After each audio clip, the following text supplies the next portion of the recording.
कबूतरखान्याच्या मुद्द्यावरून जैन मुनी आक्रमक, 13 तारखेनंतर पुढील निर्णय घेणार, तर धर्माच्या आड आलं तर कोर्टाचा निर्णयही मानणार नाही, वेळप्रसंगी शस्त्रही हाती घेण्याचा दिला इशारा.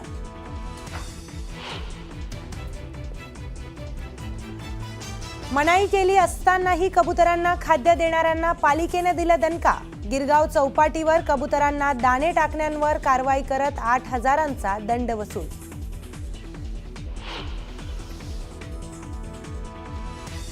पुणे ते नागपूर वंदे भारत एक्सप्रेसचं लोकार्पण कार्यक्रमाला मुख्यमंत्री फडणवीस, केंद्रीय मंत्री नितीन गडकरींची उपस्थिती.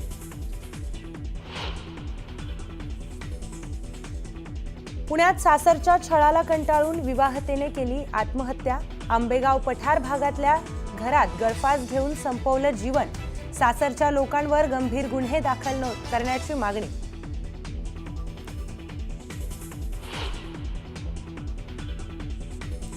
नवी मुंबईत रिक्षाच्या टपावर बसून स्टंटबाजी, रील काढण्याच्या नादात जीवघेणी कसरत.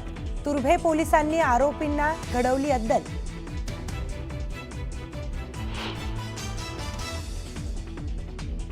पंधरा ऑगस्टला चिकन मटन शॉप बंद ठेवण्याचा केडीएमसीचा निर्णय वादाच्या भोवऱ्यात.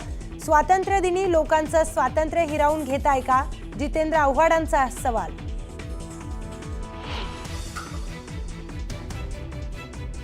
देहू रोडमध्ये स्वतंत्र नगर परिषद करण्याच्या मागणीसाठी हजारोंच्या संख्येनं नागरिक रस्त्यावर.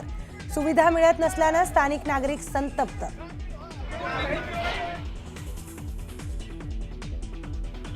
भाजप नेत्या नवनीत राणांना धमकी प्रकरणी मुख्य आरोपीसह 5 जणांना अटक. छत्तीसगडच्या भिलाईमधून करण्यात आली अटक.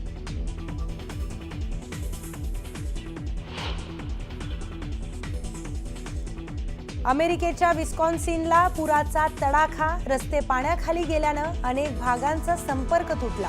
अनेक घरांचा वीज पुरवठाही खंडित.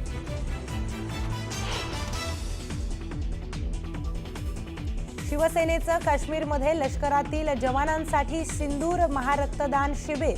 उपमुख्यमंत्री एकनाथ शिंदेंसह सांगलीतील 1,000 पैलवान करणार महारक्तदान.